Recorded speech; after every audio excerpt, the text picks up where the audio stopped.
Check out this classic example of someone who takes pleasure in their sins. Just observe the mix of arrogance and ignorance they showcase when talking about God, as if claiming there's no evidence of his existence. What if you're real? Smite me right now. If you're not, don't. Look at that, the all-powerful God can do.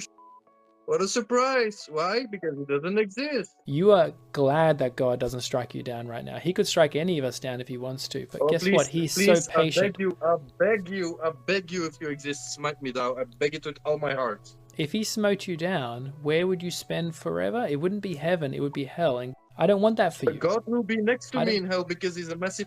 There will be a time when God will strike you down if you have not put your trust in Jesus, that he died for your sin. There will be a time when you face the wrath of God.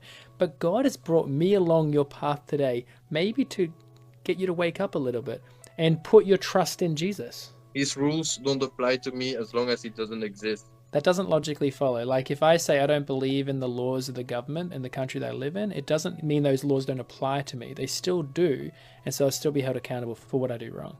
If he exists, sure, but he doesn't, so I'm good. You assume he doesn't exist, but do you have a reason to say that? No, I know. You're assuming he's living, he's alive. How do you know he doesn't?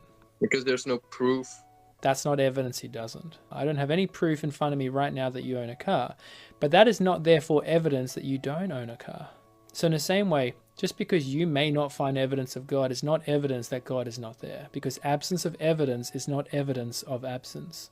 That is correct, and that is also why God doesn't exist. Because we think God exists because we don't know how we got created. If you agree with that... absence of evidence doesn't prove anything. Thank you. So then why then do you say that God is not there if you don't have any evidence against his existence? Because we don't have any evidence in the other direction either. Did you listen to what I said? I think we can actually claim God because there's numerous pieces of evidence for God's existence. You're actually not stupid. It doesn't sound like you're actually open and interested in evidence.